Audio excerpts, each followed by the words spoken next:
Many Republicans are blasting Ted Cruz for last night's speech. New Jersey Governor Chris Christie called the Texas senator's words awful and selfish. Former Arkansas Governor Mike Huckabee wrote, "Trump trusted Ted and was rewarded with a betrayal." But Democrat Hillary Clinton parroted Ted Cruz, tweeting, "Vote your conscience." Bloomberg Politics managing editor John Heilemann is his name. It has not changed.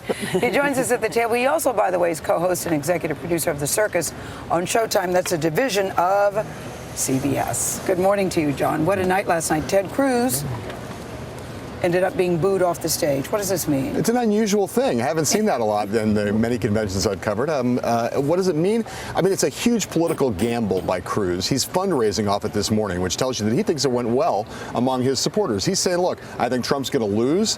I'm going to be the guy who stood up at the convention and said, I'm the principled conservative who represents all those people who weren't for Trump. And when Trump loses in the fall, I will be there to be the true conservative inheritor of the Republican future. Mike Pence gave a stem winder last night, probably the best speech of the entire convention thus far. And we're not talking about that.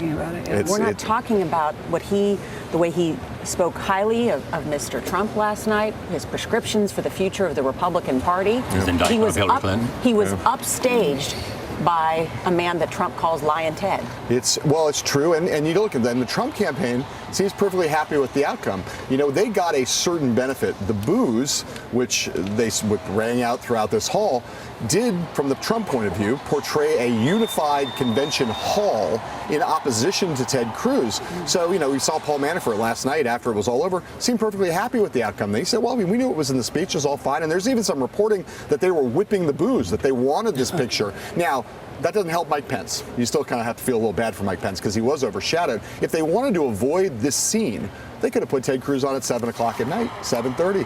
Give him a speaking slot earlier, low profile, not in prime time. You know, they seem to want this.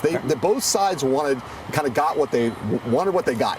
Eric, the headlines today is unity of the party. Right. Is the party unified? The party's still not unified, and does it matter? It's more unified than it was, maybe, but it matters a lot. You know, Donald Trump.